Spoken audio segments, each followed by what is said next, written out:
Good afternoon, and welcome to the AFS Best Practices Leadership webinar. Thank you for joining us today. Our topic is a review of the second quarter 2022 commercial lending landscape.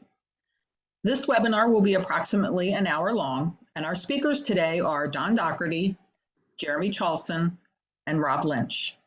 Before we get started, there are just a few reminders for today's event. We do encourage questions. Please use the Q&A feature to ask your questions, and we'll leave some time at the end of our prepared remarks to answer as many questions as possible. Also, we are recording today's session, and tomorrow you will receive an email with a link to listen or download the presentation.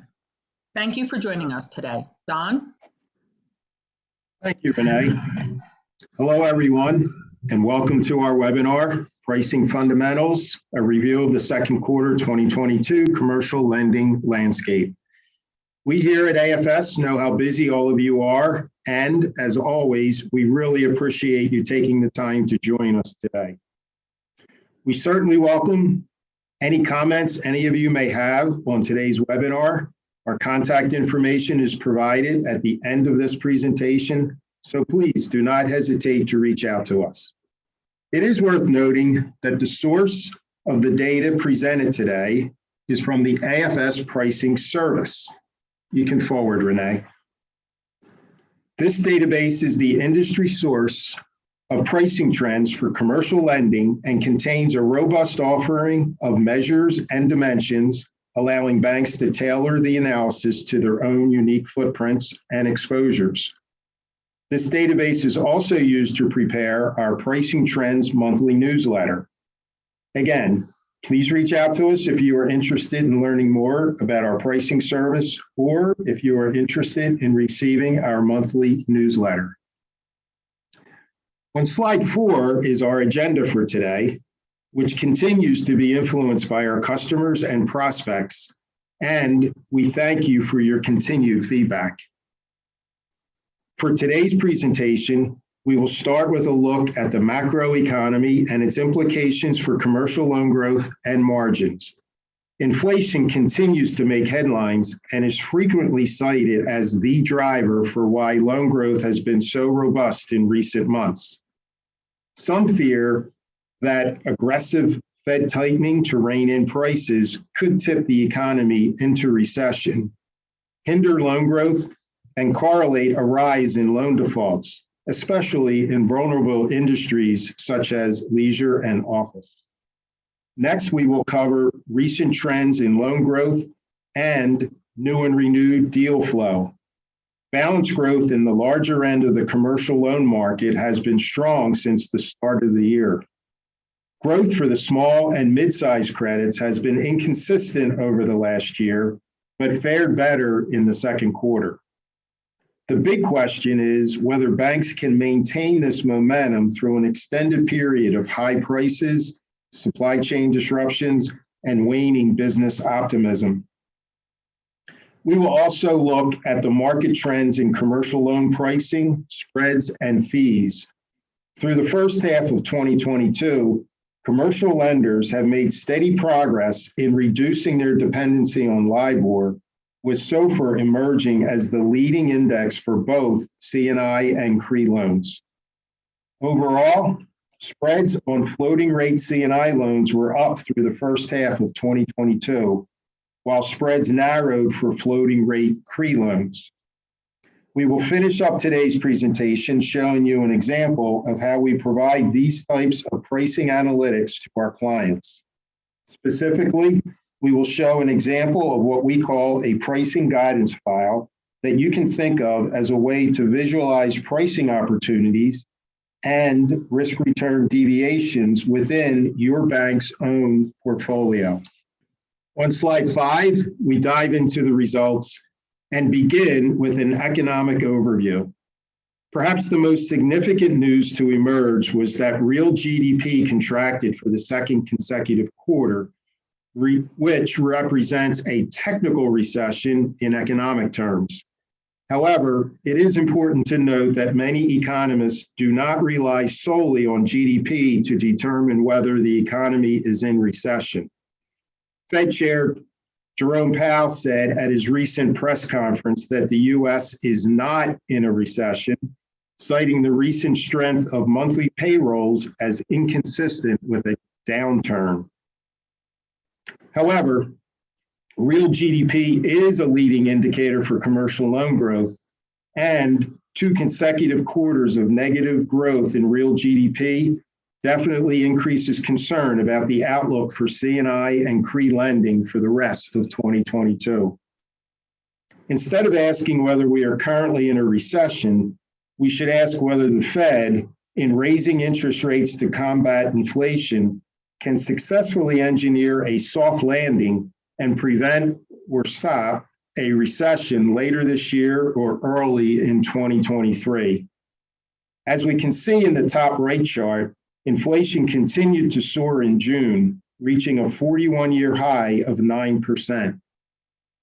Recently, inflation does show signs of peaking across some segments, such as housing and energy.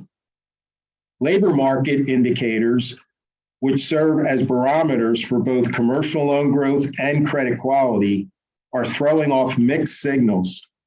The economy remained at full employment when measured using the unemployment rate, as shown on the bottom left chart. A forward-looking indicator is jobless claims, which you can see on the bottom right. The 4-week moving average for jobless claims has trended upwards in recent months, which again raises doubt about the outlook for the economy and, by extension, commercial loan growth. Moving to slide 6, in terms of macroeconomic trends, banks are aware of these growing risks as evidenced by the trend in loan loss provisions. Following a sustained period of releasing reserves, net provisions were positive this past March and again in June. Trends in loan loss reserves provide clues for how banks feel about the economic outlook and whether they may tighten loan standards or restrict credit in the future. In their earnings releases, several banks cited inflation's impact on credit quality for vulnerable portfolios, such as leisure and hospitality, as reasons for increasing reserves in the second quarter. Another driver of this trend is CECL. Under CECL, banks are required to switch from reserving for incurred losses to expected losses. This had banks being more conservative during the pandemic. When the worst case scenario did not materialize, banks began to release reserves.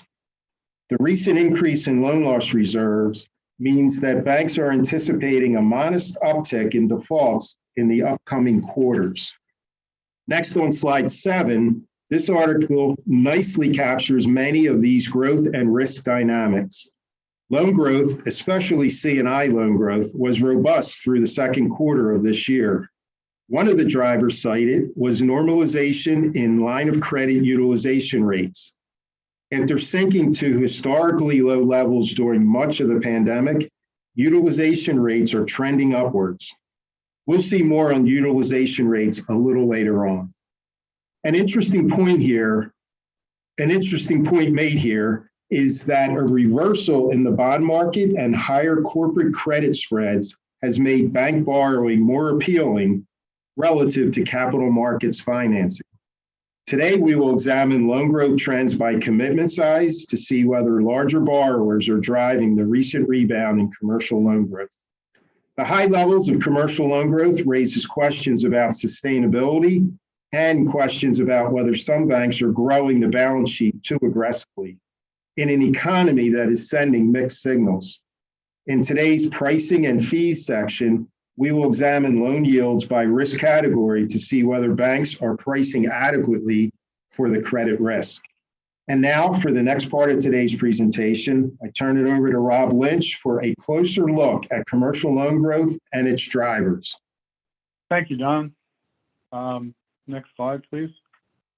Looking at loan growth for the period, we find that despite some of the recent headwinds to the economy, both C&I and CRE lending continued gains in the second quarter.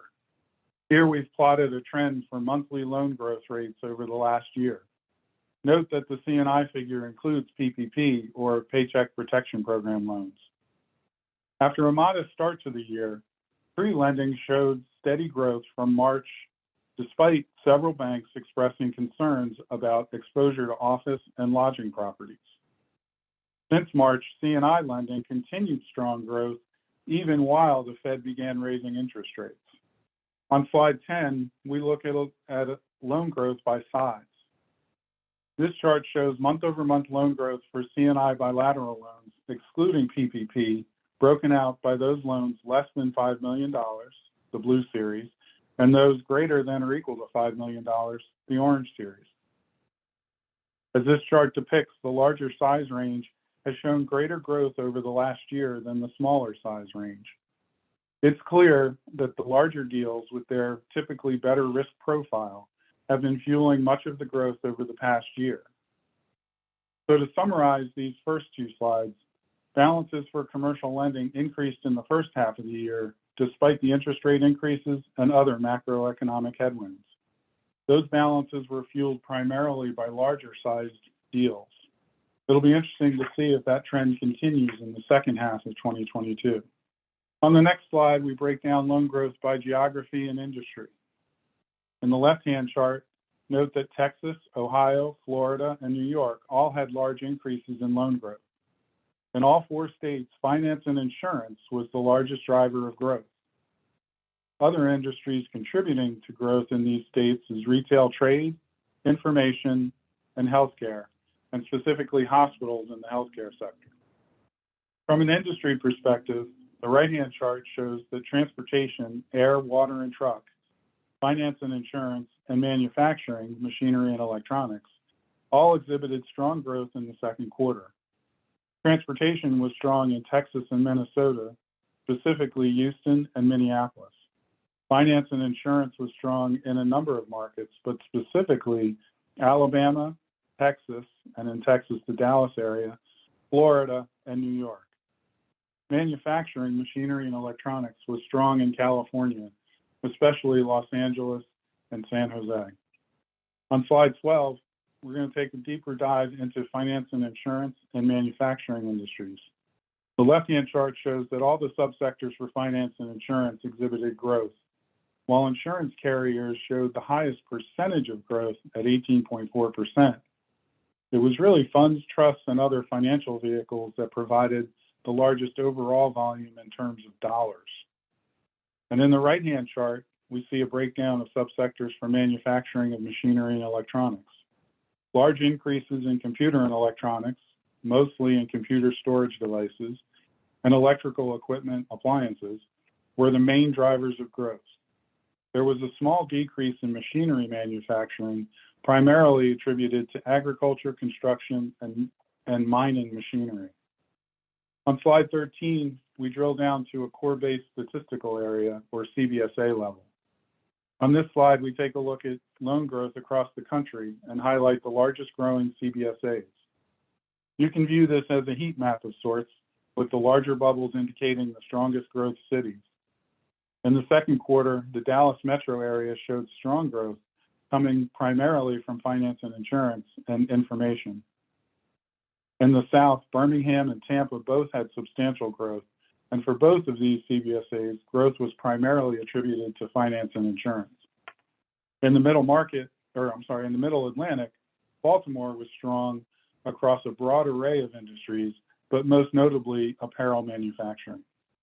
Next, let's take a look at revolving line of credit utilization.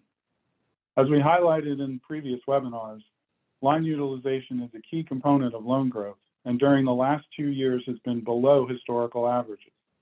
Overall, we have seen a gradual increase in utilization, thereby helping the overall loan growth. The top chart shows a trend for bilateral line utilization, and you can see a continued slow uptick in utilization in the second quarter, going from 35.2% at the end of March to 36.3% at the end of June. The bottom chart shows some selected industries. A number of industries exhibited growth over the quarter, most notably 441 motor vehicle and parts dealers, shown on the right-hand side of the chart, and 333 machinery manufacturing, which is in the middle of the chart. And last quarter, we highlighted 311 food manufacturing, shown on the left-hand side of the chart. At that time, it had just crossed over the pre-pandemic average. And this quarter, that same industry has shown a small level of growth, staying close to the 50% line utilization level. On slide 15, we move to new and renewed volume. This chart shows a trend of new and renewed volume for C&I and CRE loans. As depicted on the chart, there was a substantial increase in both the current month as well as from the year ago period for both new and renewed balances. This growth was both from an increase in line utilization, as we saw in the previous slide, as well as new and renewed loan generation. On the next chart, we show new and renewed balances broken out by industry segments. Real estate garnered the largest share of new and renewed balances overall, increasing in the second quarter as a percentage of overall new and renewed balances. But of the highlighted subsectors, 3 are in the finance and insurance industries, and combined, they capture a very large share of new and renewed balances. And it's important to note that many of the borrowers in these finance and insurance subsectors are private equity firms and non-bank lenders that cater to riskier borrowers. With that, I will hand the discussion over to Jeremy Charlson, who's going to give us an update on pricing, spread, and fee metrics. Jeremy? Thanks, Rob. And as usual, it's a really interesting trends that we're seeing in loan growth. It's been a pretty sustained rebound for quite some time now. It'll be interesting to see with all the headwinds that Don mentioned and all the things we're reading in the press, just how long that can continue. Lisa, could you go to the next slide, please?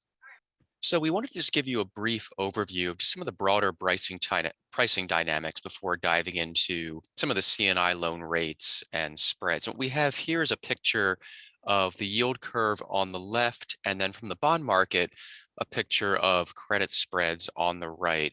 Now, as you're all probably aware, the Fed has been very aggressive trying to play catch up to combat inflation.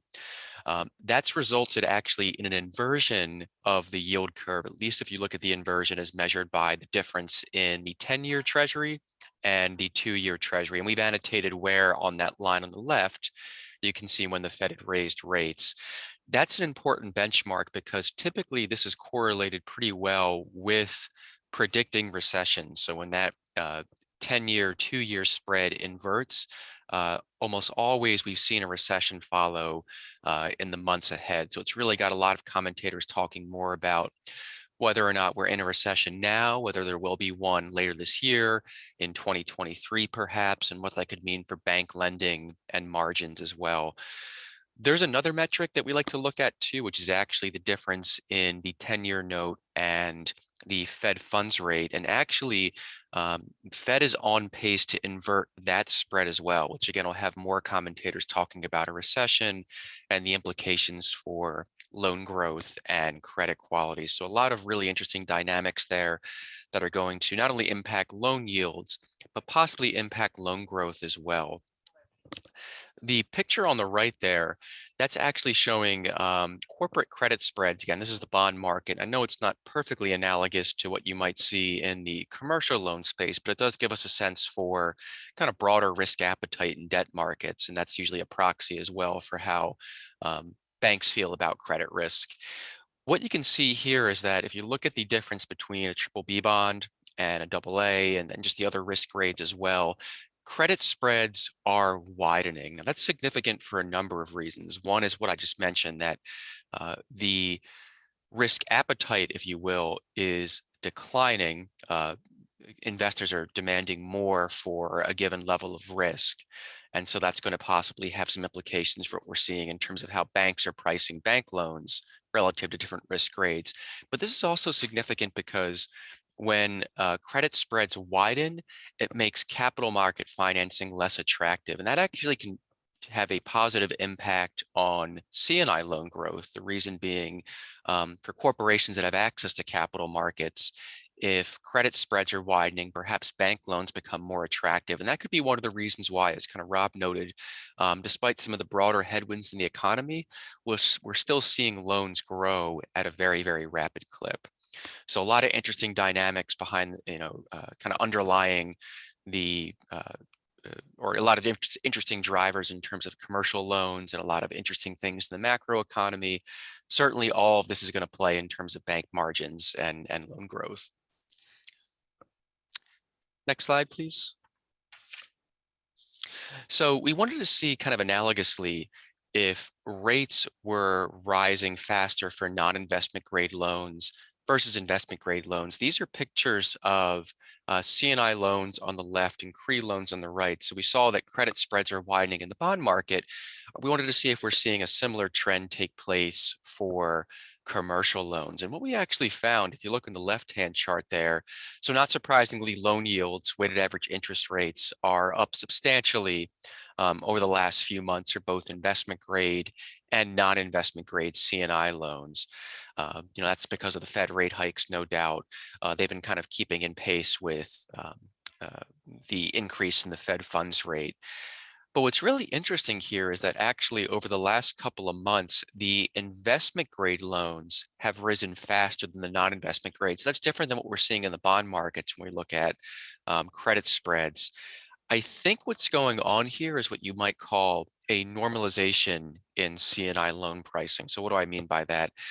If you look at that blue line, for several months, the weighted average interest rate has actually been trending beneath the yield on 10-year treasuries, kind of using that as a benchmark to compare investment grade loans to some other, other measure of yield. That really attests to just how aggressively banks have been growing the balance sheet in late 2021 and in early 2022. And I think finally we're starting to see loan yields rise to more rational levels, if you will. I think it just came out in the Fed Senior Loan Officer Survey that banks are finally starting to tighten standards after several months of loosening standards. I think in that same survey, they mentioned they were increasing spread, increasing yields. So again, I think we're starting to see just a normalization in C&I loan pricing. Then on the right-hand picture, we had the similar look by the risk brackets for loan yields on CRE loans. Again, the increases we're seeing over the last few months have been tracking the Fed funds rate pretty closely.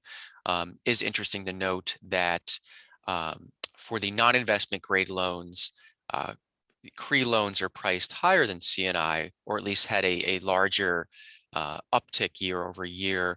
And then for the investment grade loans, again, they are priced a little higher than their C&I counterparts. Didn't have quite the same year over year increase, but they are a bit higher, trending a bit higher than the C&I loans. So one topic that AFS is really intimately focused on is the transition from LIBOR to SOFR, both in our BI department, kind of the work that Rob, myself, and Don do, trying to analyze trends in loan growth and loan yields, but also on our system side. We, as many of you know, we produce commercial loan software, specifically our AFS Vision loan accounting system, which is SOFR ready. And so we do a lot of analysis on not only how the market is adopting SOFR, but we talk to banks all the time about how they're trying to assimilate SOFR into loan agreements, how they're trying to deal with the credit spread adjustment that comes along with SOFR loans. And these pictures are really insightful that you see here. So we have at the top the C&I picture showing you kind of year over year how the loan mix for new renewed loans has evolved, and then the same pictures for CRE loans on the bottom. So through the first half of 2022, banks have made very steady progress in lessening their dependency on LIBOR. LIBOR loans have mostly been regulated to new draws under existing lines of credit. We're really not seeing too many brand new LIBOR loans at this point. They're mostly lines of credit that had been originated in years or months past, but still have contractually the ability to draw down with LIBOR pricing. But you can see that if you look year over year here, that SOFR has emerged as the leading pricing index in the C&I space. SOFR is that yellow series there on the bar chart. It's about just a little bit less than half of the C&I volume, and actually more than half now of the CRE volume on the right.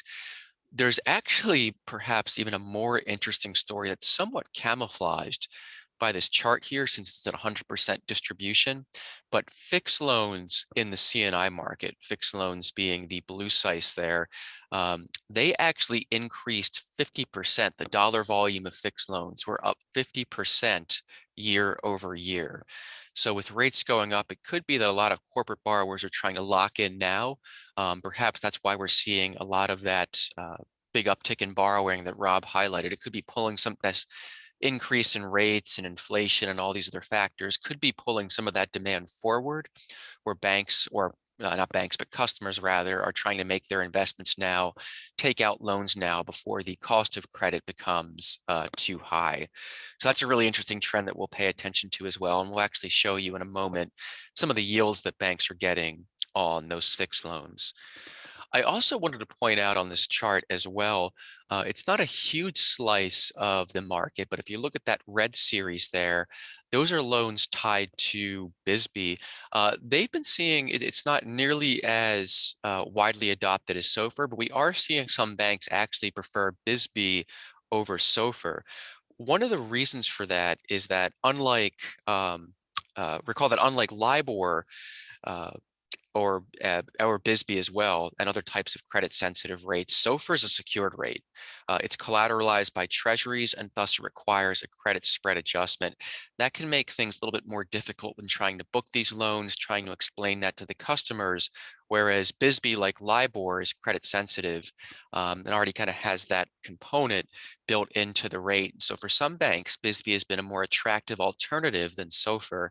Again, it's not seeing the same adoption in the market, but it is something that some banks have chosen to use for certain parts of their portfolio.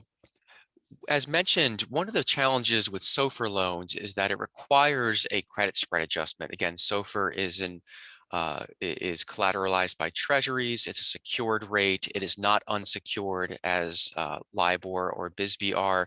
And so it requires a credit spread adjustment to account for some of these differences when trying to transition a loan from, say, LIBOR to SOFR.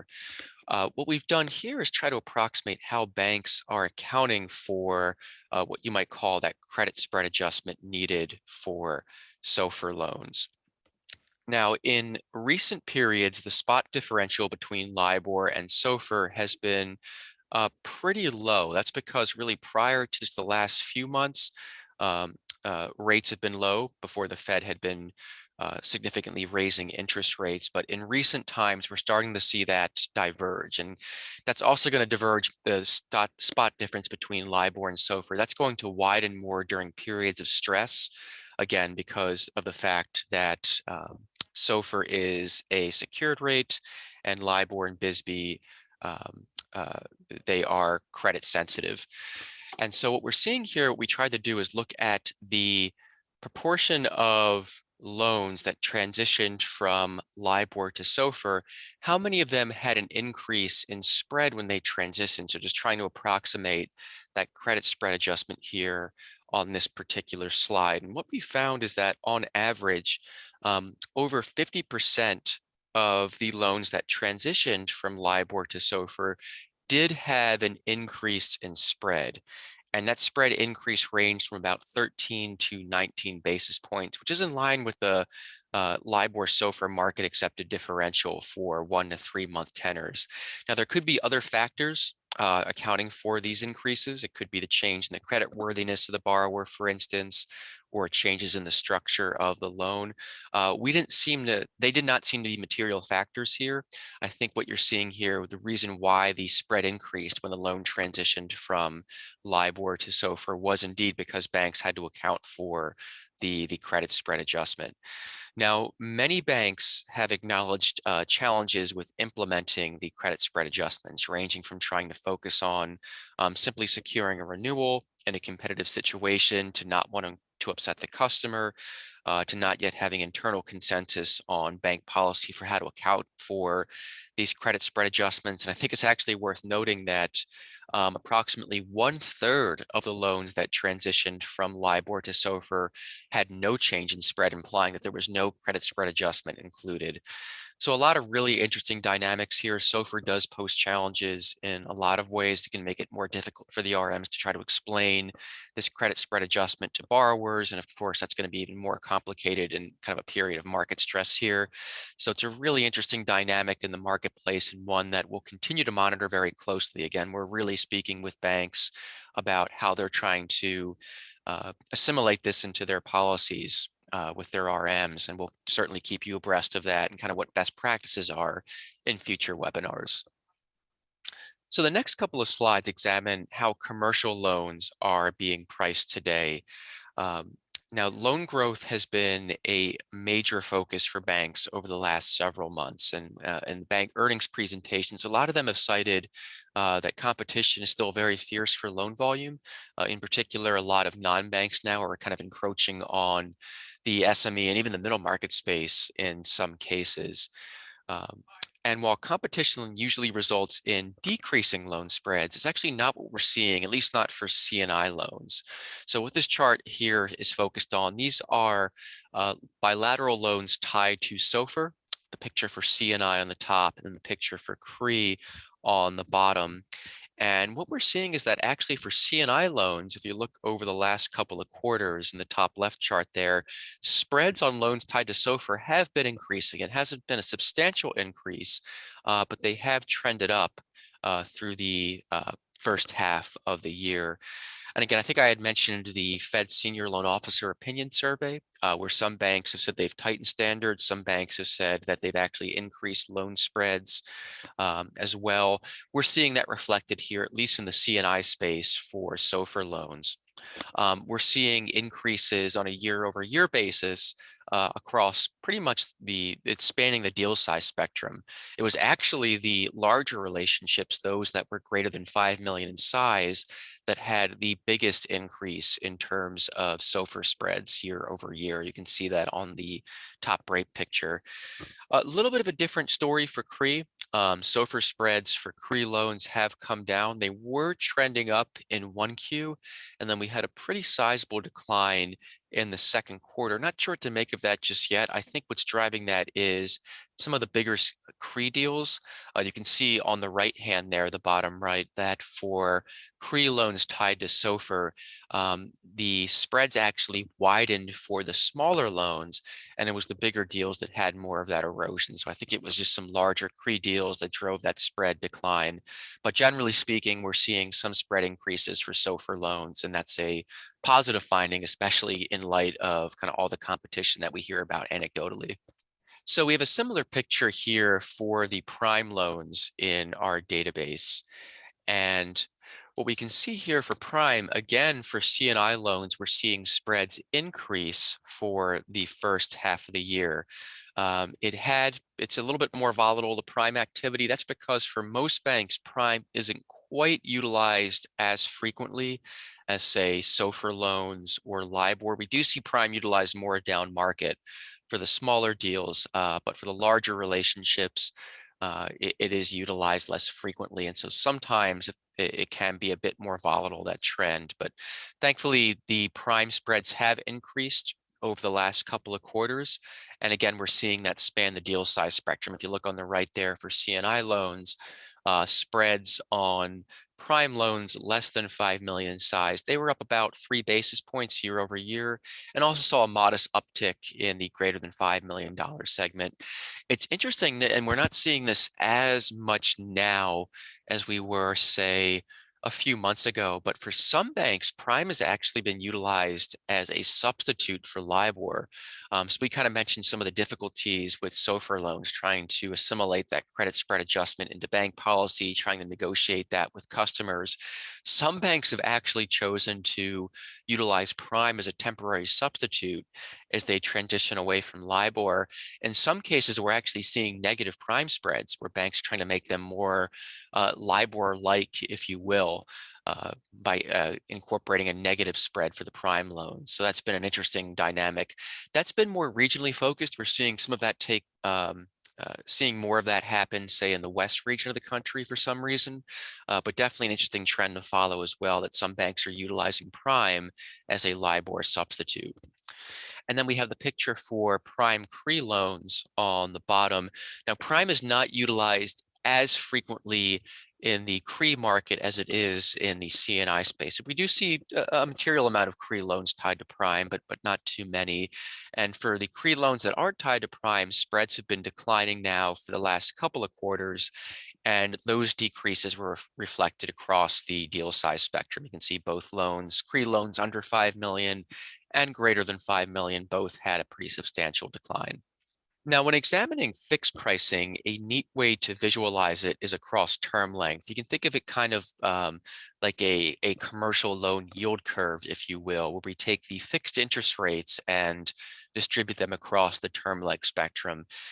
Like the Treasury yield curve, rates on fixed deals with shorter durations have been increasing faster than fixed loans with longer durations. And so that has resulted in some inversion in the commercial loan yield curve, if you will, where you can see here that in some cases, the longest duration loans that are fixed have had lower yields in the shorter durations.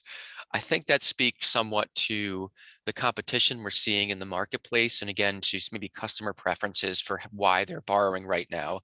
So again, if you kind of think back to Rob's section of why loan growth has been so robust, whether it's inflationary pressures, whether customers know that rates are going to continue to rise, they could be trying to lock in lower for longer now and kind of pull forward some of that loan demand. And I think that's what we're seeing, particularly in the C&I space. For CRE loans, the inversion was maybe not quite as pronounced. It was actually inverted a year earlier as well. But again, all this speaks to the fact that I think a lot of customers, there's still a lot of lingering competition for volume. There's some customers that are trying to lock in lower for longer ahead of the fixed increases or the interest rate increases that are coming down the pike. And we'll certainly keep an eye on this. This could be a headwind to NIMs if banks are booking more fixed loans and they're not getting maybe quite the yield they would hope to get on the longer durations. That could hold down margins. We will continue to pay attention to this trend going forward.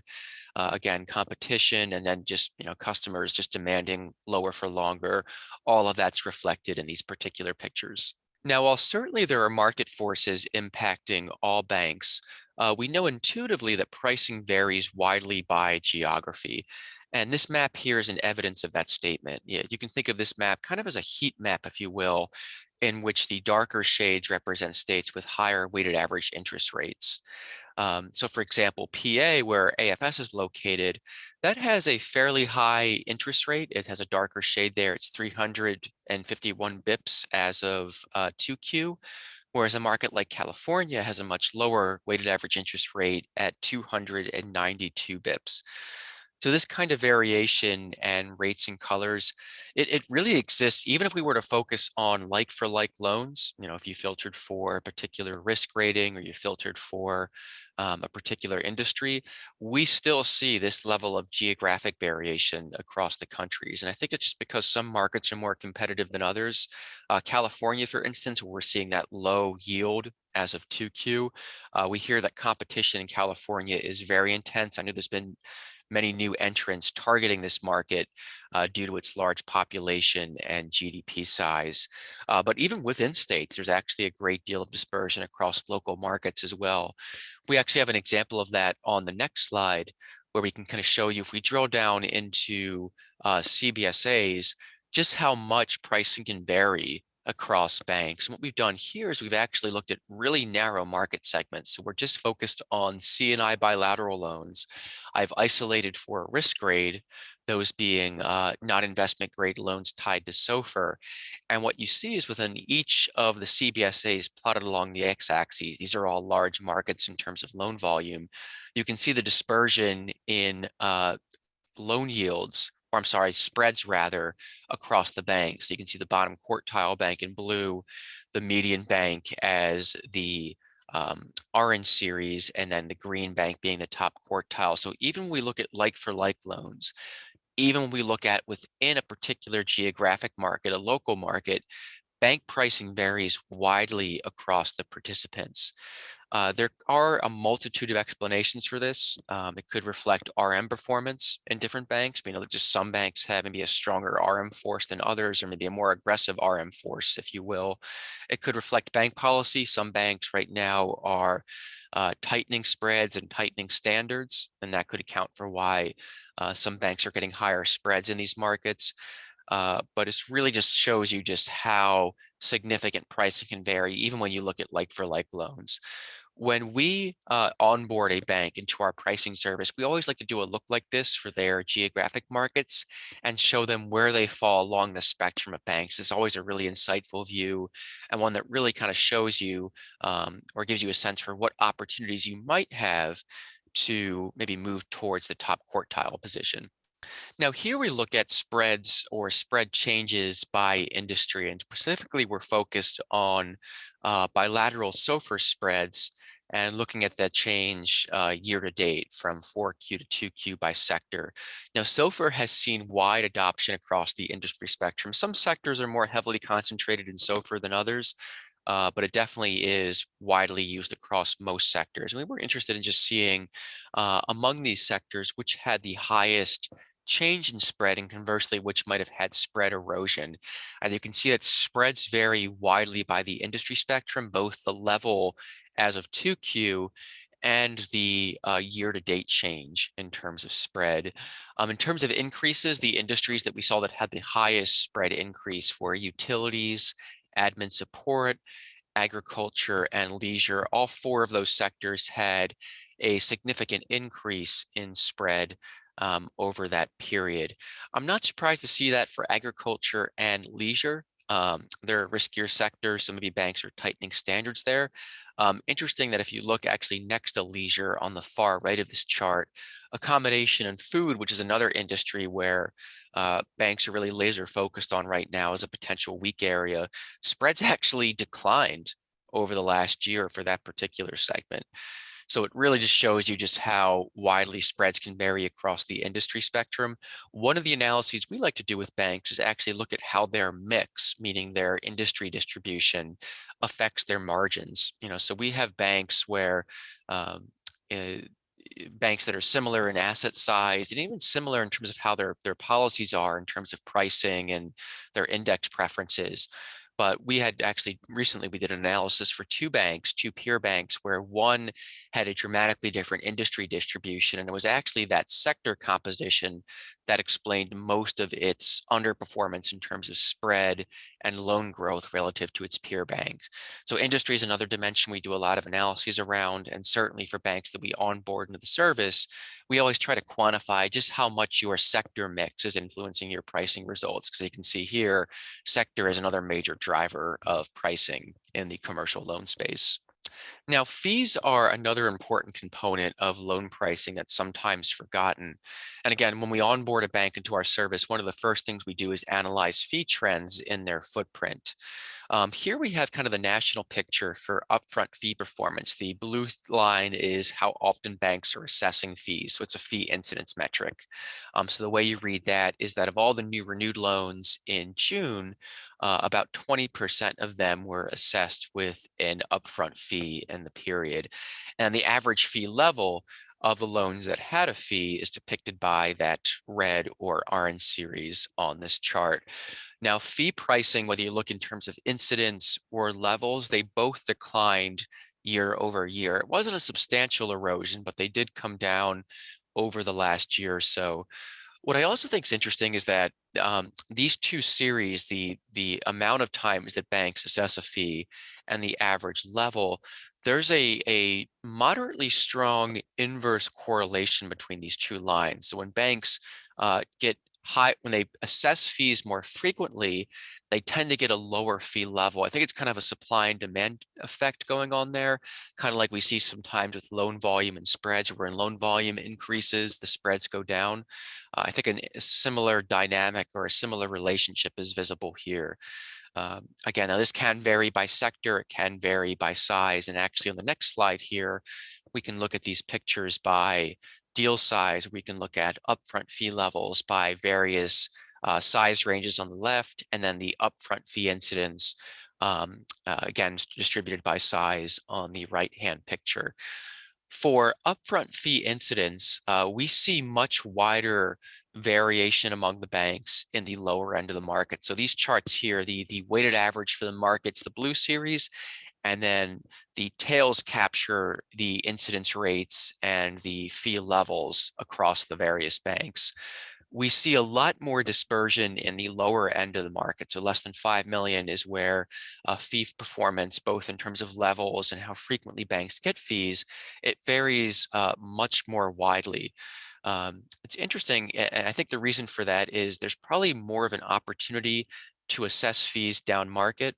For the bigger relationships, saying greater than $25 million, I think sometimes there's more pushback in terms of the customers not wanting a fee, and therefore that dispersion is a little bit more narrow. Not too many banks have as much leverage or latitude to get higher fees in the higher end of the market, whereas in the smaller end, I think there's more ability to negotiate a fee in that space. And again, this is something that we like to do when we onboard a bank. We like to show the new entrants where they fall along the spectrum, and then maybe where they might have an opportunity to lift fees going forward, because that's still a really important revenue driver, even in this competitive market environment.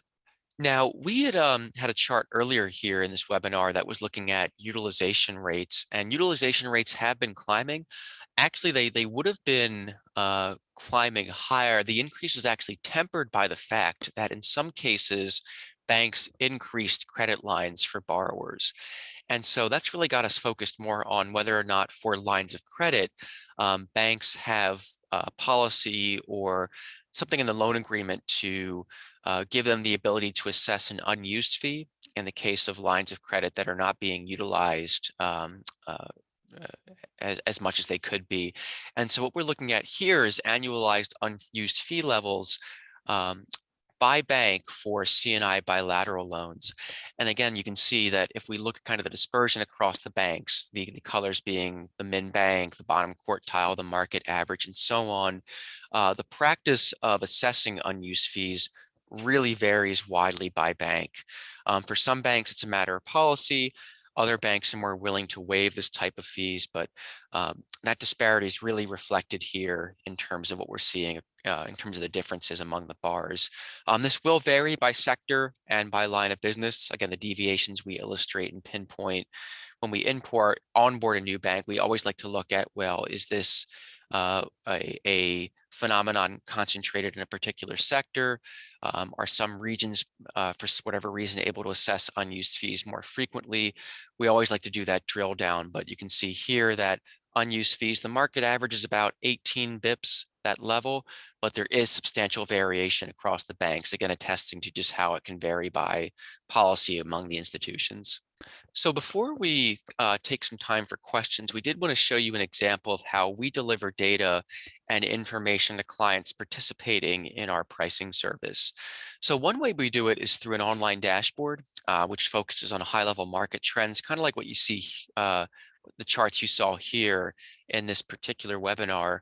The second is through a flat file delivery that we call a guidance file, which is more a bottom-up approach to pricing. We have a sample picture here of that guidance file on this slide. And so what we do is we take all the new renewed transactions in the period, you can see those down the rows, and then we plot for each of those transactions some of the indicative characteristics like the industry of the borrower, the region, the line of business, and so on. But what's really special about these reports is that for each loan transaction, we can append a market equivalent spread and fee level based on market loans that share the same industry, geographic location, and so on of the bank deal in question. These are not modeled or made up spreads. They're based on real data, so you can be sure that when we append a market rate to compare your bank's pricing to, or as a benchmark, it's based on real transactions, real deal volume. You can then array the loans by their difference from, in terms of your loans. You can look at the difference in your bank's rate versus the market rate and kind of sort by the loans that had the highest differential, both negative and positive. You have a chart here kind of showing you an example of that, where you can see there's, for this sample bank here, some loans where the bank is really underpricing relative to comparable credit, and some loans where it's actually getting a much higher spread. And you can then drill into those outliers and figure out whether or not they're concentrated in a particular industry, a particular line of business, and use that as a diagnostic tool to figure out where in your portfolio you might have an opportunity to improve spread, improve yield, and improve fee levels. The report's fully customizable. We can look at this both at an obligation or a segment level. It's delivered in an Excel format, so it's really easily consumed into a data mart or a data lake for additional analytics. So a really interesting quarter again. I think we've been saying this for a while now, but the market is throwing off so many mixed signals that it really makes kind of forecasting both loan growth and pricing a difficult exercise. But really, to summarize, loans are still growing. We're seeing that broadly across all the banks. We are seeing some tightening in the market in terms of spreads, where banks are perhaps becoming a little bit more conservative in terms of pricing standards. How this will play out over the next year, especially if there's a recession, that question remains to be seen, but you can be sure that we'll definitely keep you abreast of all those dynamics and all of those topics in future newsletters and webinars.